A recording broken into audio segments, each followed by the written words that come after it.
what you had in classical political economy was a word that gets used in two different senses. The word value. It means, on the one hand, value in use or utility. On the other hand, it means value in exchange. Okay, with Marx, there's a complete transformation of the subject matter because you get one factor of the commodity being use value, you have the other factor being value. And these are not just words that are being used in common, okay? What we've got is an object, or kind of object. It's got examples all around us, commodities. And every commodity has this dual character. It's on the one hand value, it's on the other hand use value. And so it's not just Marx substituting the word value for exchange value. Marx is transforming the subject matter from a theoretical category or a concept or word, value, into what's basically an anthropological and philosophical investigation of the artifacts that are predominant in the society, which is commodities. And this goes to the issue of, do we need to have these commodities? Would this exist in all forms of society? Do we need to have commodity production? Is there always value? Is there always production of value? Or can we overcome these things in socialist society? And that is a teaser for this episode of Radio Free Humanity, in which I talked with Andrew Kleiman about a recent presentation he gave about use value, exchange value, and value. You are listening to Radio Free Humanity, the Marxist-Humanist podcast. My name is Brendan Cooney. And I'm Andrew Kleiman. To hear more episodes, read more about the issues discussed, or to join in the conversation, please visit Marxist-Humanistinitiative.org. You can also make a donation to the podcast there on the website. While our podcast is hosted by MHI, the views expressed by the co-hosts and guests of Radio Free Humanity are their own. They do not necessarily reflect the views and positions of MHI. In just a moment, we'll be talking about a presentation Andrew recently gave at Yale University on Marx's use of the terms use value, exchange value, and value. But first, as we do in every episode, we're going to take a few minutes to talk about some current events.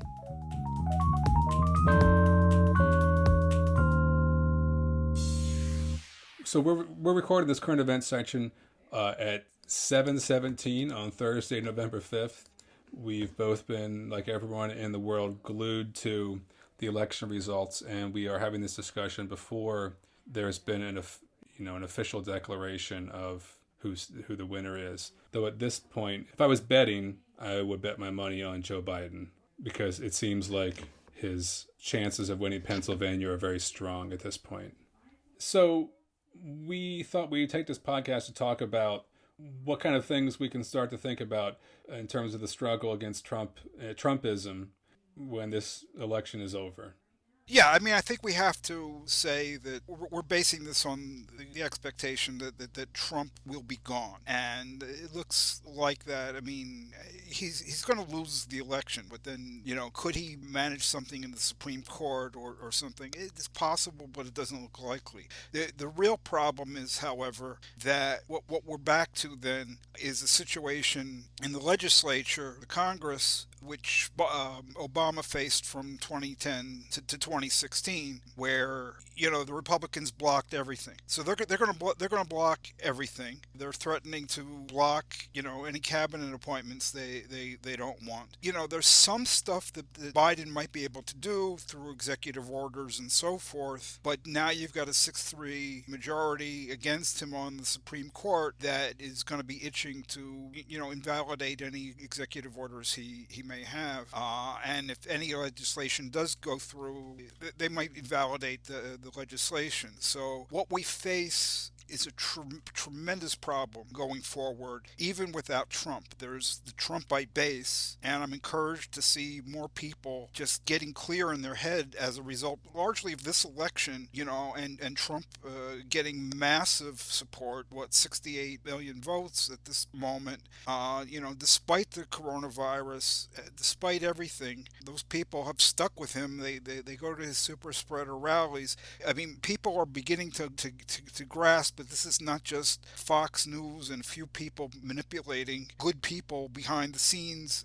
There's not good people on both sides. There is a proto-fascist large minority of the population, and their goals and aims and activity, it's got to be smashed once and for all. And there's got to be stuff done to reverse these bad decisions that are going to be coming down from the Supreme Court and the ones that we've already had, Citizens United and so forth. There has to be attempts that succeed to restore the democratic institutions and rules that have governed the United States prior to the last period. It's going to be increasingly difficult because the Republicans retain control of the Senate. They got the Supreme Court, and so it doesn't matter what the majority wants, that they can basically wipe out anything as long as your focus and mindset is limited by constitutionalism, by legalism. Okay, we obviously have to mobilize in extra parliamentary ways, demonstrations, strikes, very kind of creative actions. That pressure that Biden will not be able to bring to bear. Biden's ability to change things, despite him wanting, let's all cooperate. They're not going to cooperate. But what he can do against that's extremely limited. And so what he needs is a huge shove from the outside. And it's not so much to shove him into doing something that he can't do in any case. It's to let it be known to the Mitch McConnells of the world and the Clarence Thomases and Kavanaughs and COVID Barretts that we're not going to let them get away with this. That's what has to be done. There's been a great start this year with the struggle for Black lives. Unparalleled bravery of people coming out despite COVID-19. Months and months of months. That struggle has to continue. I know it's tiring. I know it's exhausting. It seems never ending. But this is what has to be done or we're sunk. So as we've always said, it's not Trump per se that's the problem, it's Trumpism. I mean, I'm ecstatic. I mean, the fact that Biden is going to be president means they're not going to be, snatching kids away from their parents at the border. We're not going to have a Bill Barr who acts as an enforcer for Trump, and so forth. We can rest a little bit easier about the nukes and everything that are in the hands of the president. There's a lot of things that are going to immediately improve. But the long-term damage that could be permanent if we don't do something about it, the long-term damage that the Republican control of the Senate and the Supreme Court majority that they've got, if that does not get reversed, we're basically sunk, because there is no way there's no legalism, there's no electoral procedures that are going to be available to overturn this because they've rigged it. One thing that I'm really looking forward to is Trump not dominating every minute of my day, every bit of my waking thoughts, part of my brain occupied with thinking about the reality of Donald Trump and knowing that he's out there destroying the country. I'm looking forward to be able to read the news without seeing his name and hearing his voice and reading about the horrible things he's said and done every day. I'm looking forward to this sort of big brother presence that he took on, to that receding and going away. I mean, we don't know what will happen to Trump. He could flee the country and move to North Korea. He could end up in jail. He could become a big celebrity political character. He could die of COVID in 6 months. I don't know, but he's not going to have the power over public discourse that he had as a president, regardless. Newspapers don't have to report on what he says if he's not president. They don't have to pussyfoot around calling his statements lies if he's not president. He's not going to have this free public platform. And some of the Trumpite base will probably be diminished by that fact, by the fact that they don't, so much of the Trumpite base it's a cult of personality. It's more than a cult of personality. It's a proto-fascist base with these authoritarian racist sentiments, but part of it's also a cult of personality. And without the charismatic leader, there will be less enthusiasm and less organization around this sort of proto-fascism, unless his figure can be replaced or taken by some other politician. Yeah, they're going to be demoralized. I mean, a lot of the Republicans are gleeful, because they've got control of the Senate and they're thinking of crippling any Biden initiatives. But that base, yeah, they're going to be demoralized. Will they reorganize? Yes, they can organize even without, having a president. They did quite well for themselves with the Tea Party where this all started.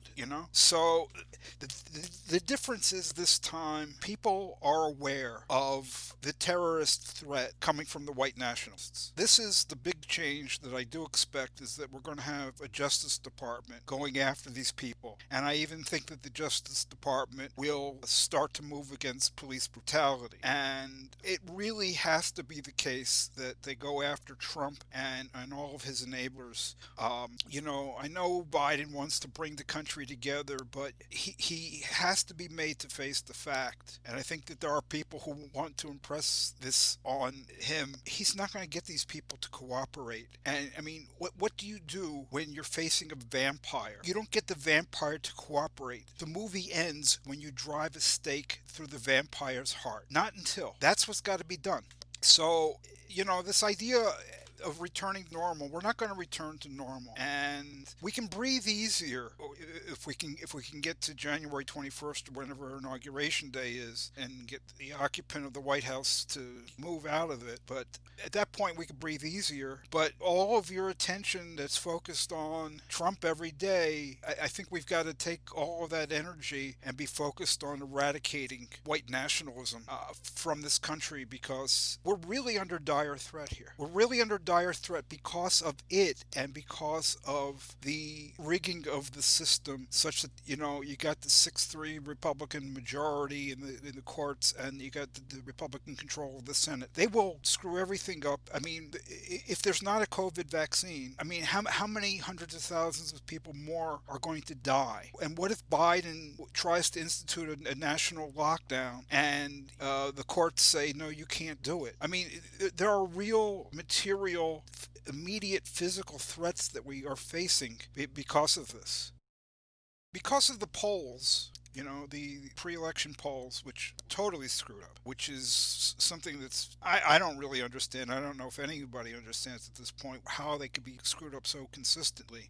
Because of those polls, I think a lot of people were expecting a kind of blowout victory for Biden, and that didn't happen. And as a result, we're getting this, narrative emerge. Oh, well, Trump is going to be defeated, but this is not a repudiation of Trumpism, and people are saying, oh, it's only a narrow victory. And I think it was yesterday Biden and Harris were on stage, and Biden began to say, look at actually all that's been accomplished. And I was reminded back in 2018 when you had the big Democratic victory in the midterm elections. Initially, it did not look like that, because a lot of the vote did not come in from California and so forth in a timely way. It was then acknowledged as being a wave election. But it did not seem that way at first, because so much attention had been put on Stacey Abrams and Andrew Gillum and certain things in a couple of states that were reported early. And, again, what we got was early news that was like extremely disappointing from Florida and so forth.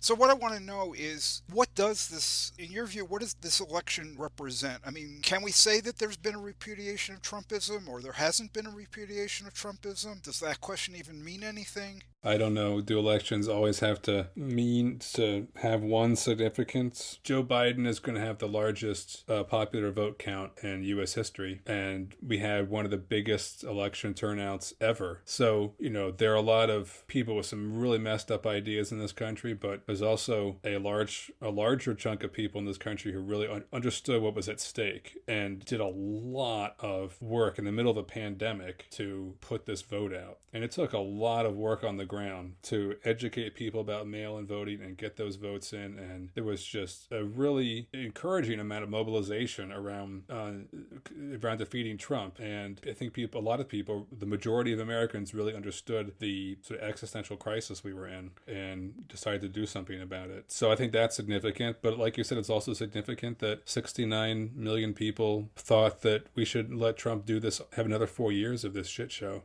Yeah, I mean, what I would say regarding that last point is we knew this, though. We knew that Trump's base was immovable prior to the election. We saw the people at the super spreader rallies. We've seen his support stay there despite Charlottesville, despite the separations of the kids from their parents at the border. Here's the way I see the issue.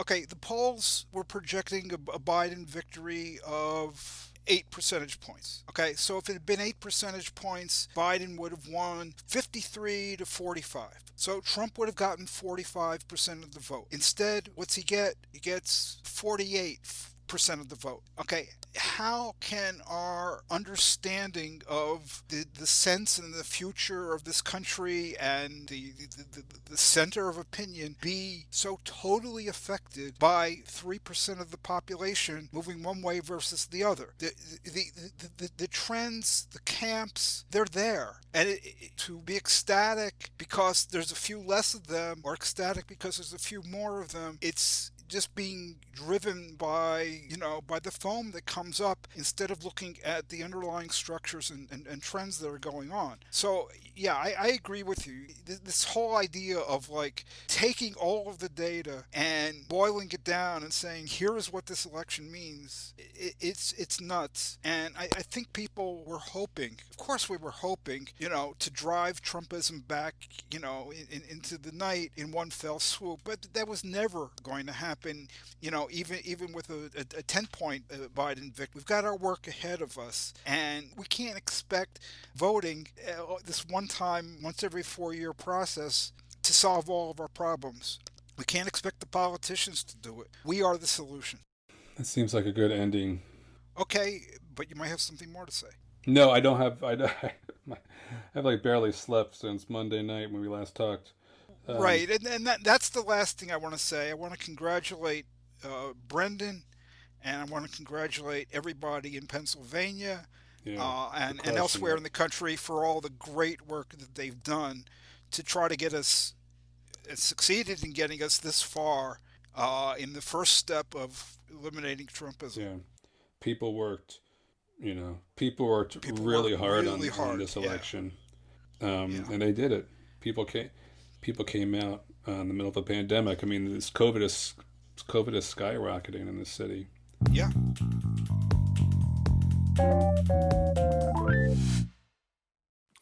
So for the podcast today, we're going to talk about a lecture that Andrew gave at Yale University on October 7th of this year.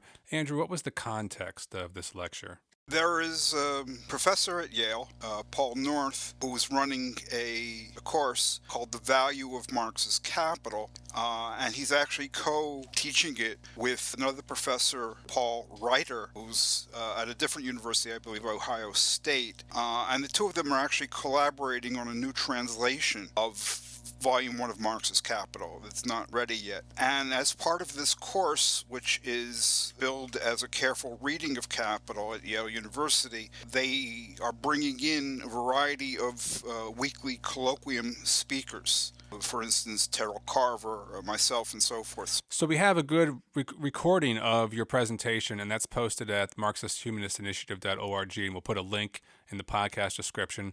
And there's also a link to the text of the presentation itself, which is great. I think people should read it. And so for this podcast, what we're planning to do is just sort of go through some of the main points from the talk and maybe talk about some of them in more depth. But actually, I had a more general question for you first, Andrew, and that is just about how you managed to achieve such clarity in your writing and precision. Sometimes when people write about Marx, I think things are sometimes couched in vague and abstract terms. Some explanations or discussions of these categories in Marx tend to veer into the mystifying or mystical. People maybe need to use metaphors that take us away from the sort of precise formulations that Marx is trying to make. But it was really refreshing to read through your presentation on this topic because there's so much precision and clarity in the way the information is presented.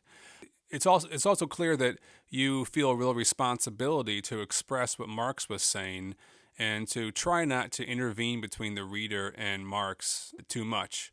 Whereas sometimes when people are talking about Marx, it's clear that they are trying to present themselves in addition to presenting Marx, or present their ideas. You also relate very clearly to the reader what other interpretations are of these categories by other people who have read and written about Marx. So we get sort of a mini theoretical history, or sampling at least, of some of the way these concepts have been treated or mistreated. And I think that's also really clarifying for readers, so they can sort of get a sense of what the field of interpretations are, not just feel like they're trusting one person's interpretation standing by itself. So I guess my first question is just, how do what's your secret to this sort of very clear and precise writing on this topic? That's a good question. That's a very good question. I don't know that there is a secret. Well, if there is, now it's not going to be a secret, but I work at it. First of all, I learned a long time ago, this is not something I learned in school or growing up, but somebody said, in other languages, florid expressions and long paragraphs and long sentences, that's considered good style, but not in English. English is a language where good style is clarity, and clarity requires directness and plain speaking as much as possible. Also, I even more recently read that sometimes we get the sense that people think that it's impressive, that you seem knowledgeable if you use a lot of highfalutin language. And actually, psychological studies have been done, and that's not the way people feel.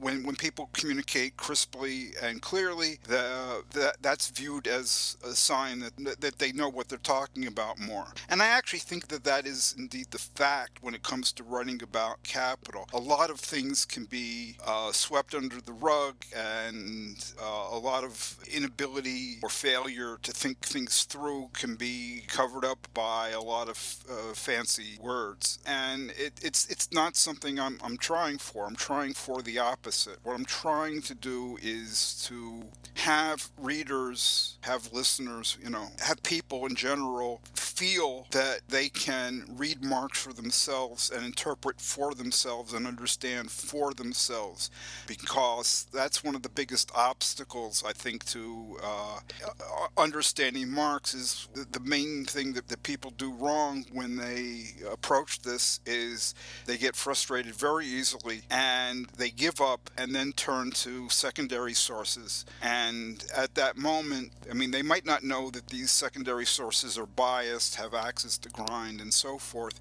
But what people think they're doing, their eyeballs go along the page of what Marx is writing, but what's in their head is what they've read in the interpreter's account. So you just get this thing repeating again and again, this reproduction of this non-understanding and reliance on alleged experts. So I'm consciously trying to push back against that. But what is the method? The method is you sit there, and if you have to start from a blank page, oh God forbid, that's really, really hard. But I've written stuff, so I pull stuff. I've got what other people say, so I can respond to that. And I sit there and I work at it, and I go, is that the right word? Is that a better word? Should I move this sentence around? It's work, but there's no real tricks to it. Oh, well, I wonder if one of your secrets is just that you might have a different motivation than some other people who also write on this topic. Some people who write on this topic are trying to, they come across like they're trying to impress people with how clever they are. Or maybe they want to produce a new reading that they think is going to impress people, or some kind of clever correction to something they think is wrong about what Marx has written. Or some clever way of applying Marxist categories to the real world to label and explain things in the world that'll make people have these aha moments or say, oh, now I understand. But it doesn't seem like you are working under those kind of motivations. So what would you say your motivations are? This is going to sound strange, perhaps. My goal is to get it right. At every moment, I'm faced with certain problems in writing, and I'm trying to express something, and I want to get it right. I basically sit there until it's right enough, until it's adequate. And that's my basic level of achievement that I'm aiming for, adequacy. Until something is adequate, I work at it. Once it's adequate, then I move on and on. And sometimes I look at it later and go, oh my God. But I'm not really trying for anything more than adequate, and adequate in the sense of, this is not vague, it's not inaccurate, it's not ambiguous. It's such that I've led into it, so it's not coming from out of the blue. Just kinds of things that actually come fairly naturally to somebody who has taught after years and decades of teaching. That you have to do certain preliminaries before you launch into a topic. You have to contextualize, got to set things up. Those things actually become pretty natural to, even your decent teachers after a while, and it's that same kind of sense that I bring to my writing. There's no real tricks to any of this. It's just work. It's just work. 99% perspiration, and the other 1% is sweat. Right, but a certain orientation and a certain goal for what you're trying to do. Yes, I think you're absolutely right that my writing reflects a different sense of what I'm trying to accomplish than other folks, and their writing, reflects a sense of what they're trying to accomplish. I think that was an astute observation. Well, let's get into some of the specifics about your paper. One of the things you say early on in the paper is that some readers get the sense when reading Capital that Marx isn't speaking directly to them, and that's maybe why they have trouble with the text. What do you mean by Marx not speaking directly to his readers? Do you mean that he isn't directly relating concepts in a way that describes the real world? Not describing the world as they experience it, and not trying to tell them something. This is something that's become more of an issue. I've noticed it in the past several years, that even fairly educated people, because of just blogs and also videos and podcasts and so forth, people are very much conditioned nowadays to writers and speakers talking to them, that the writer is got as the audience the person who's reading it. People are in the main conditioned to thinking that that's the case. And I think that there are a lot of people, even educated people, who really have not read anything, or if they have, they haven't noticed it, that's not always the issue. But look how much, when you read something, how much the address is in the second person singular, you. There's a lot of use of this you word, right? You this and you that. And even textbooks, like in economics, generations ago, they used to talk about they. So the standpoint would be, here, you, the reader, and I, the author, we're looking down and we're observing, how other people behave and so forth. Now, everything's phrased more as a conversation between the author and the reader. And this is going to be very frustrating to somebody who reads Capital. So there were two things that I wanted to do for the purpose of this talk, one of which is to say, look, this is a heavily theoretical text. And, if you're looking for something that relates to your daily lived experience, you're not going to find it too much, especially in Chapter 1 of Volume 1 of Capital. Not because it doesn't relate at all, but because how it relates can only be clarified through the further development of the theory and further exposition. And secondly, which is very important when we talk about use value and exchange value, really what Marx is speaking to is not his reader, but he is speaking to the whole tradition of political economy, English political economy, also French and German and so forth, the whole tradition that preceded him and which he is critiquing. So it's when one reads, one has to understand the genre of what one is reading. Just like if you go to a movie, and as they do nowadays, they call it a comedy, and it's just, people beating up other people and, putting knives in their back and kicking them, which is what a lot of comedies are these days. I mean, you're not really understanding the genre. It's important to understand it so that you don't misunderstand it. Okay, so you need to know what it is that you're reading, so that you don't ask like questions like, okay, Marx says a commodity is use value and a material bearer of exchange value. Well, what does that mean for me in my daily life? That's not a bad question, but you can't answer it at that point. Well, on this notion of Marx speaking to the tradition of political economy that preceded him, what do we need to know about that tradition in order to understand Marx's writing in chapter one of Capital and his use of terms like use value and exchange value and value? Okay, I mean, the very beginning of Capital, Marx begins by saying, okay, there are two factors of the commodity, use value and value. So, I mean, the first thing to understand is that this division, or actually a similar division between use value and exchange value, or as Adam Smith put it, value in use and value in exchange, that Marx is not just making up these terms and he's not claiming any originality, and there certainly is none there. This was a distinction between value in use and value in exchange that has some earlier history, but it comes into modern political economy with Adam Smith, and then it really becomes made famous about 40 years later by David Ricardo. And these are two, of course, two of the principal classical political economists that Marx is dealing with in his critique as a result of Ricardo putting this distinction and referring to Smith's having made the distinction on the first page of his book, Ricardo's book, Principles of Political Economy and Taxation. This was a standard distinction. And what Marx was doing was building on that and clarifying and engaging in a critique. But this was not like, musings of somebody about the way things are. This was an engagement with theoretical terminology meant to get at certain differences. Also, already, there's a whole other issue that you really need to understand. There's several issues, but another thing you need to understand at the beginning of Capital, the first section, is to understand when Marx says, well, exchange value, first of all, appears as a relation. That relation changes with time and place, and therefore there doesn't seem to be anything that's inherent to a commodity, any intrinsic value.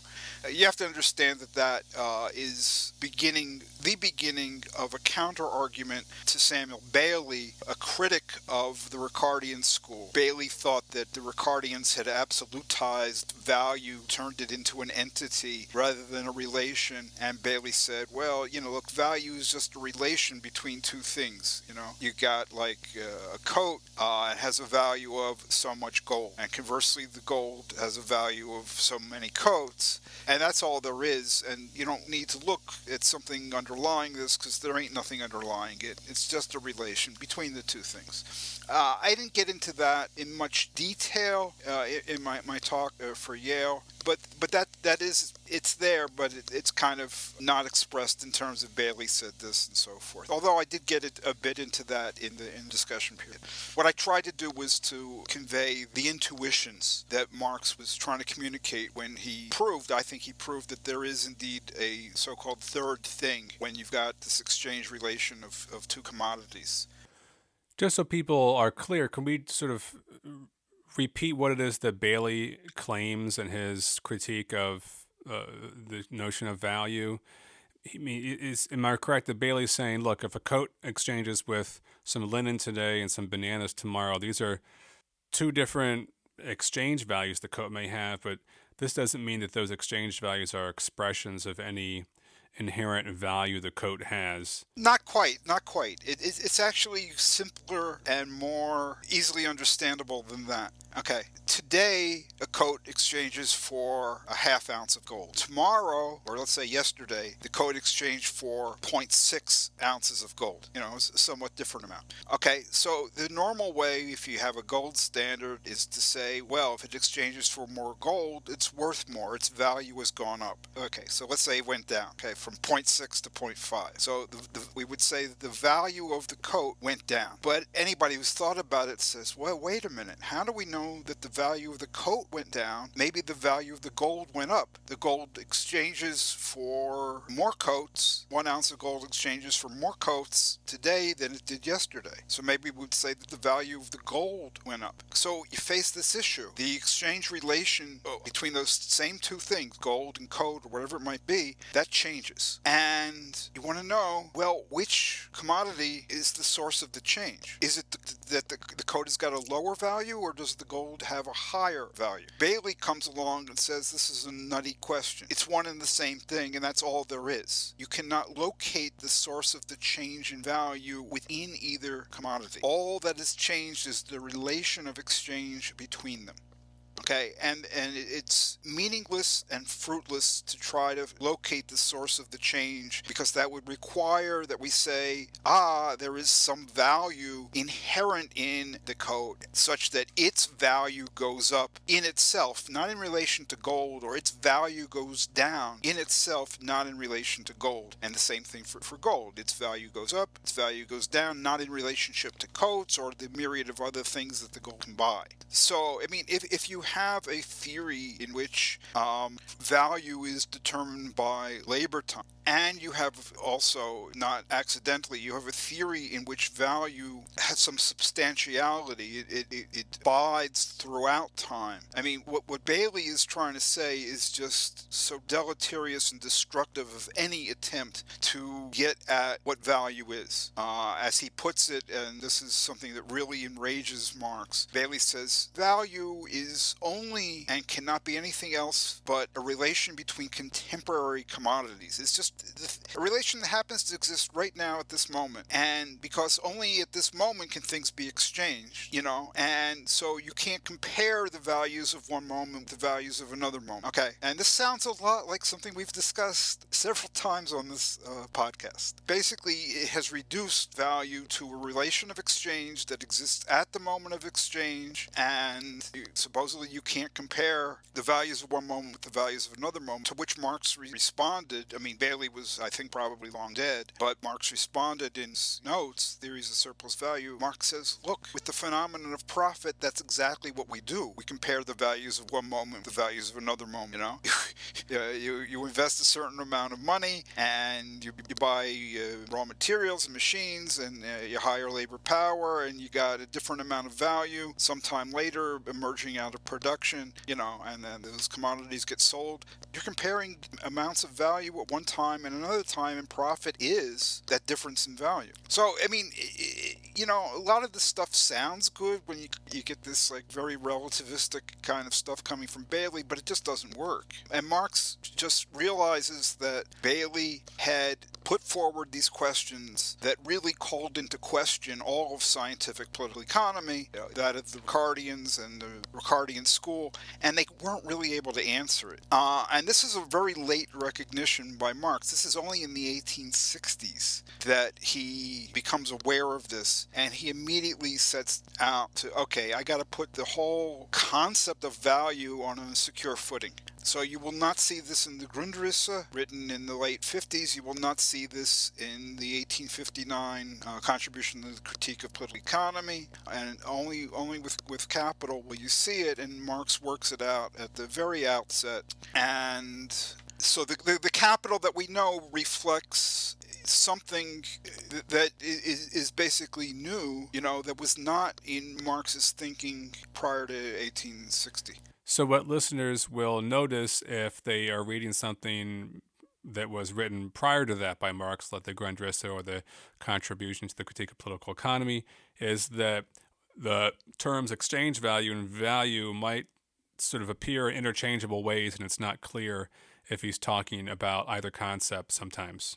Yeah, he tends to use them interchangeably, use the one when he means the other, or vice versa. And even in the first German edition of Capital, it's not always as worked out as he would want it to be. So there were changes introduced into the second German edition of Capital of 1872 and the French edition. written around the same time as the second German edition.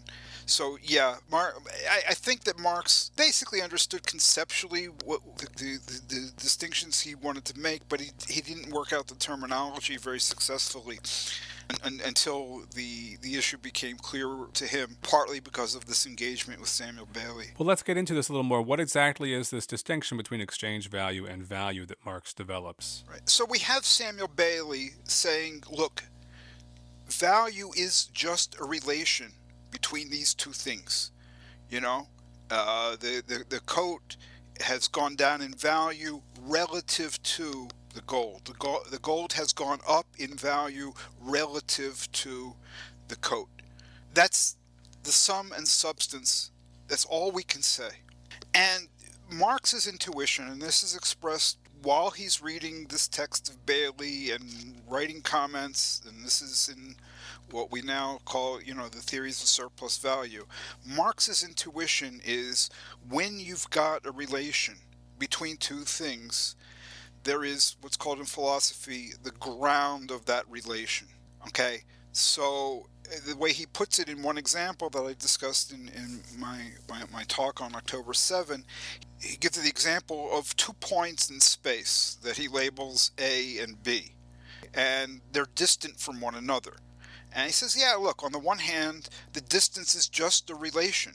If you say that B is distant from A is distant from B to the same extent, and you can't privilege point A versus point B. They're just 2 points in space, okay?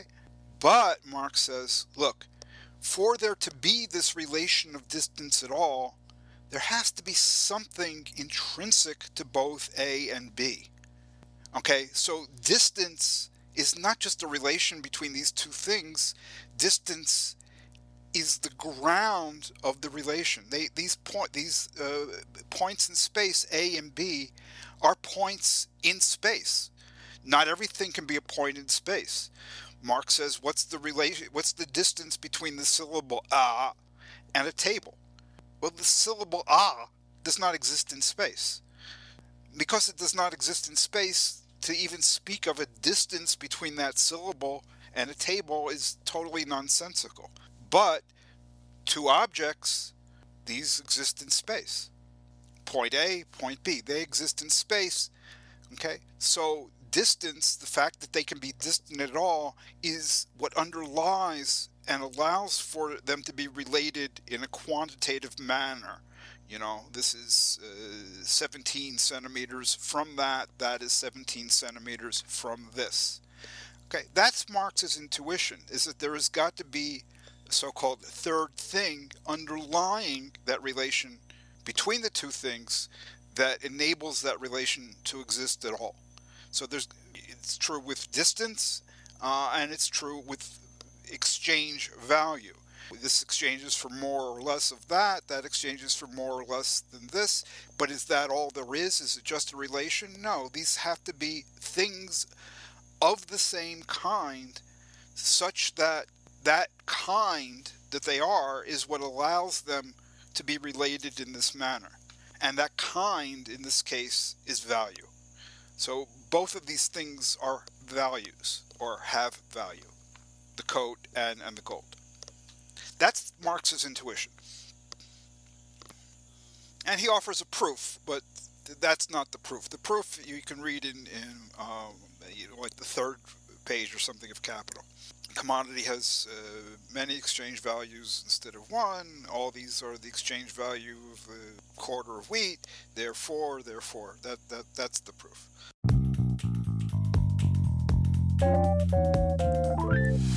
Well, let's get into some definitions first. So, for Marx, what does he mean by the term use value? Use value, or value in use, that's utility or usefulness of something. We say it's valuable, because like a coat can be worn and gold can fill teeth and so forth. That's its value in the sense of being useful or having utility. And then how about exchange value? What does he mean by that? Value in exchange, or exchange value, that has to do with how much of something else this thing can fetch in exchange. An ounce of gold can fetch in exchange 2 coats. So the value in exchange of the ounce of gold in terms of coats is 2 coats.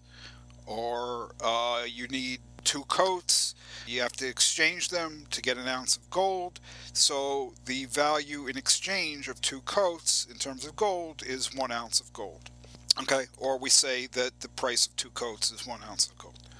And finally, value. How is that different than exchange value? Value, as we said, is something different. Value is what underlies the exchange relation between the coats and the gold and any two things. It's the ground of the relation, and so it's distinct from value in exchange or exchange value. And Marx uses the Hegelian expression form of appearance. The value appears in exchange, and in money relations, the value appears as exchange value. I mean, the code is itself a value, but we don't see and think about that. We think about its value as being, the gold if we were on a gold standard. So that's the way that the value that's inherent in the code appears to us. It doesn't appear that the code itself has value, but it appears that it exchanges for something that is value, gold, and reflectedly, by virtue of being exchangeable for gold, therefore the code has value. And that's what value form theory basically says as well. So, in your talk at Yale, you presented to the students some definitions of exchange value, use value, and value given by some different people who've summarized Marx and asked students to identify errors with these definitions. And the first one you chose was the Wikipedia entry for exchange value, which reads, quote, Marx regards exchange value as the proportion in which one commodity is exchanged for other commodities. Actual money prices only roughly correspond to exchange values. I'll say that again. Actual money prices only roughly correspond to exchange values. And then going on, the exchange value of a good is determined by the socially necessary labor time required to produce the commodity. So what's wrong with this definition, Andrew? The first definition, Marx regards exchange value as the proportion in which one commodity is exchanged for other commodities. Not the fullest definition, but it's serviceable. It's correct. And it's not like I'm saying it's correct, and it's not like it's correct because Marx says it. This is the standard meaning of the term coming from Smith and Ricardo and so forth. Okay, second one, actual money prices, according to Wikipedia, only roughly correspond to exchange values. What's wrong with that? No. The exchange value of a commodity in terms of money, in terms of gold, the price is the exchange value in terms of money. Prices are just a special form of exchange value in relationship to money. Yeah, the price of a commodity is its exchange value in terms of money. That price is just a shorthand term for exchange value in terms of money. So the coat might be exchangeable for some linen. It's got an exchange value in terms of linen. It's exchangeable for money. Its exchange value in terms of money, whatever amount that is, whatever amount of money it fetches, that is its exchange value in terms of money, or its price. So the price of a commodity is its exchange value in terms of money. It doesn't just roughly correspond to the exchange value. So if 2 coats exchange for 1 ounce of gold, and gold is money, the actual money price, 1 ounce, doesn't just roughly correspond to the exchange value. It is the exchange value of the coats, the 2 coats, in terms of money. So that's why that's wrong. So then what about this last part of the Wikipedia entry that says the exchange value of a good is determined by the socially necessary labor time required to produce the commodity? Well, no. How much money a good exchanges for, or how many sandwiches, a cup of coffee exchanges for, or how many bananas, some crude oil exchange for, that's not just determined by the socially necessary labor time required to produce the commodity. First of all, it depends on what's going on with the other commodity as well. What the writer there means is the value. Okay, Marx's theory, and that's again in the very early pages of Capital, is that the magnitude of value, the magnitude of the value of any commodity is exclusively determined by the socially necessary labor time required to produce the commodity. But that's the magnitude of the commodity's value, its intrinsic value, its value in itself. Not that statement by Marx is not meant to be any claim about how much of something else the commodity will exchange for, because prices don't equal values. Okay, so what's wrong with that is to say that the exchange value of a good is determined, and it's not just terminological, because that can get people to thinking that Marx thinks that the only factor that determines the price of something, which is exchange value in terms of money, that the only factor determining the price is how much socially necessary labor time is required to produce it. That's not his theory at all. I mean, so here we're not even talking just about mud pies where the labor time is not socially necessary. Let's imagine that all of the labor is socially necessary. That's still not fully determining what the price of the thing is, for a variety of reasons. So let's move to another example you gave students and ask them to find what was wrong with this summary of Marx. Duncan Foley, a prominent economist at the New School, in his book Understanding Capital, he wrote that, quote, the commodity can be exchanged for other commodities. This characteristic of exchangeability Marx calls value. It is important to understand that Marx views value as a substance contained in definite quantities in every commodity. Well, I mean, first of all, it's even rather imprecise if he were to say this characteristic of exchangeability Marx calls exchange value. But certainly what Marx calls value is not the characteristic of exchangeability. I mean, coming from Smith and Ricardo and so forth, the article has certain value in use and has a certain value in exchange. It's exchangeability has always been understood to be value in exchange or exchange value. But when you ask how much exchange value it has, you want to know more than it has the characteristic of exchangeability. So to speak about exchange value, you really have to also talk about the magnitude. So it's dicey, even if Foley had said the characteristic of exchangeability is what Marx calls exchange value. But it's not what Marx calls value. I mean, Marx is at pains to say, gold exchanges for coats, the coats exchange for gold, but underlying that exchangeability of the one for the other, and what underlies also the quantitative proportion in which they exchange, is the fact that each is a thing of the same kind, and by being things of that kind, that is as what they exchange as things of that kind, and that kind is what he calls value. They're both the same kind of things, these commodities. The gold, the coats, they're both things that have value or that are value. Okay, that's not the character of exchangeability. There's something about them that allows us to say, ah, point A in space, point B in space, they're distant from one another because they're points in space. Coat, gold, they are in an exchange relation because they're things of a certain kind. They're both values. Okay, so Foley didn't get that right, but then he compounds the problem with the second sentence, which is just it's coming from a different planet as far as I can see. He says it's important to understand that Marx views value as a substance contained in definite quantities in every commodity.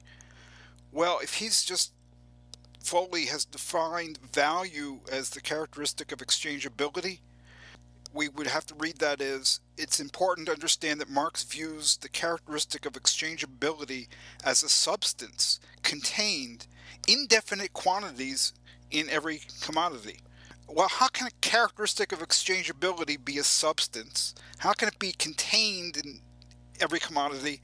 And how can it be contained in definite quantities in every commodity? It just doesn't make any sense at all. You also point out that there are things like land or securities that don't have value, they're not products of labor, that are still exchangeable. Yeah, you can exchange, baseball cards. You can exchange bodily fluids. It's not commodity exchange, but Right. it's exchange. I mean, Right. It's Right. exchangeability. Yeah. Well, in just a moment, we will get back to this conversation with Andrew about use value, exchange value, and value. But first, a few words from Anja Clark of Marxist-Humanist Initiative, the organization which sponsors our podcast.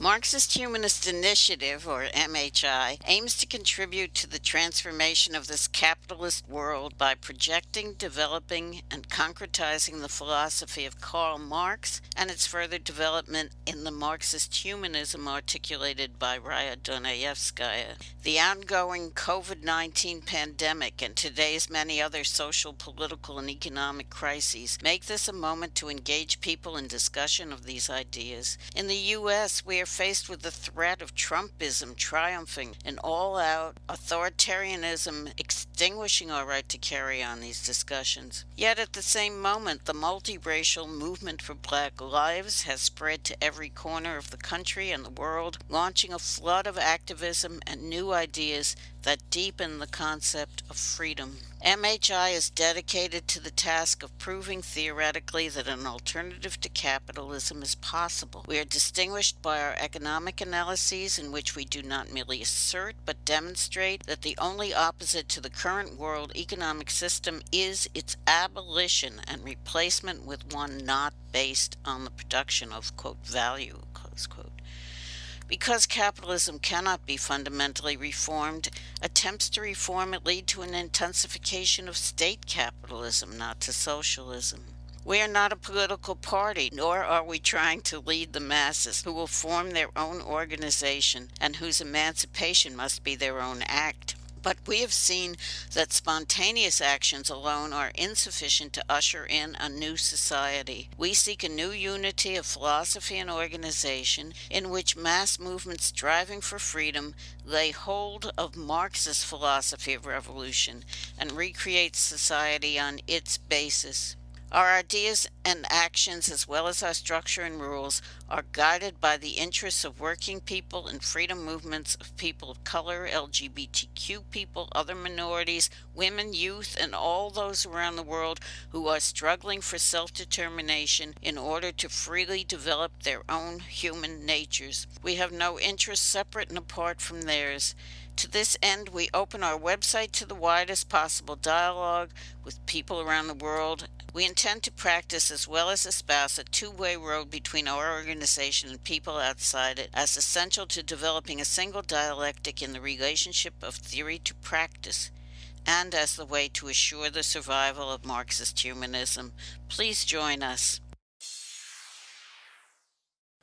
Well, we've been getting into the exchange value distinction, but maybe we should also go back and catch just the use value, exchange value distinction. You also asked students to find the error in an entry in the Encyclopedia of Consumer Culture, their entry for value, exchange, and use value, which begins by saying, quote, "For Marx, the value of a commodity has two necessary but contradictory aspects, use value and exchange value."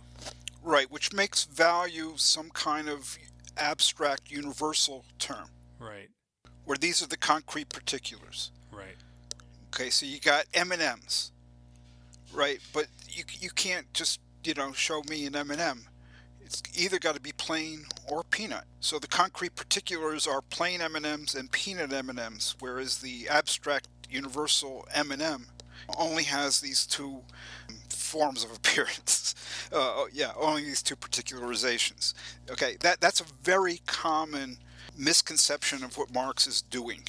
Why is that common? Does that come from one original misreading that's been repeated over the years? I don't know, but it was there even when Marx was alive. As I discussed in my talk, Marx commented on, a book that contained a discussion of Volume 1 of Capital by a German professor, Adolf Wagner, and this book came out, I think, in 1879, and Wagner said this is what Marx is doing. He's subsuming use value and exchange value under this general category of value, and Marx is writing these marginal notes and saying, no, this guy does not understand what I'm saying at all. I did not do that. and then he explains what he did do, and then he turns, it says, look, here in chapter 1, I actually caution everybody when at the beginning of the chapter we said in a customary manner that the commodity is a use value or object of utility and an exchange value. This was strictly speaking wrong. A commodity is a use value on the one hand and a value on the other, not an exchange value, because the exchange value is only the form of appearance, the mode of expression of the value. Just like a number of centimeters is a mode of expression, a way of expressing the distance between points in space A and B. Okay, but each of these is a point in space. So it goes back to Wagner. Wagner had this misunderstanding. And we've seen it again and again with all kinds of people. Wagner was not a Marxist. We've seen it with the Marxists. The same thing that you read from Varul in the Encyclopedia of Consumer Culture. The same exact error is on the website of the Marxist Internet Archive in the glossary entry for exchange value. It's very common, and my guess is that it arises because of just the very simple fact that Smith began this whole discussion with, really. Says, look, the word value is used in two different senses. It means the utility or value in use, or the amount that you can fetch in exchange by trading the thing, value in exchange. So what I think people get a sense of is that Marx is hypostatizing or reifying, turning into a thing, a general word that has two different meanings. And he's just not doing that. But people, I think, are reflecting the fact that there are two meanings that they can easily grasp. And so this value, what is it? Well, it's got to be something that unites them, something they have in common. So he's looking for some commonality of use value and exchange value, but that's definitely not what Marx is doing. But I think that that's what people seem to have a sense of, because they can't figure out what he is doing. They're not aware of what he is doing.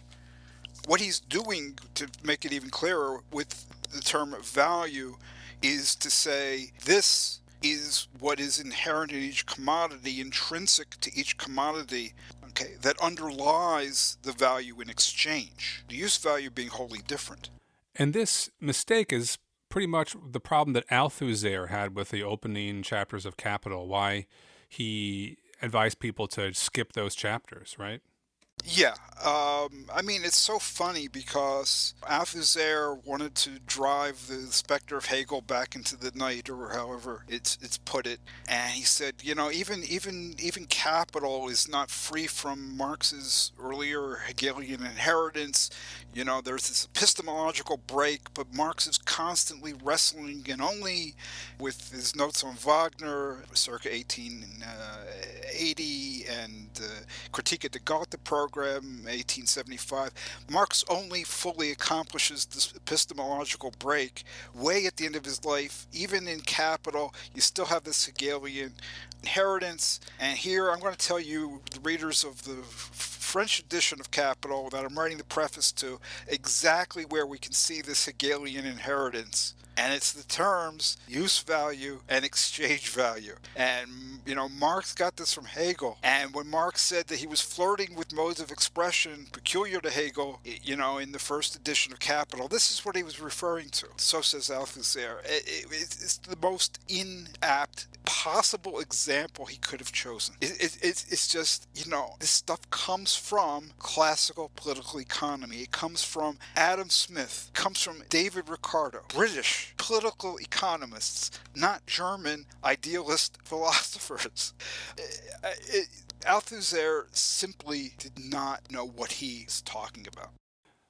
Well, we definitely haven't covered all of the stuff that's in your paper and your presentation at Yale. So if people want to know more, they should definitely read your paper and watch the presentation. It's all up on the Marxist-Humanist Initiative website, and we will post a link in the podcast description. That is all the time we have for this episode of Radio Free Humanity. If you enjoyed the podcast, please do check Marxist-Humanist-Initiative.org for more writings on similar topics. You can subscribe to the podcast there. You can leave us a comment. You can write to us. Please share the podcast far and wide, and we hope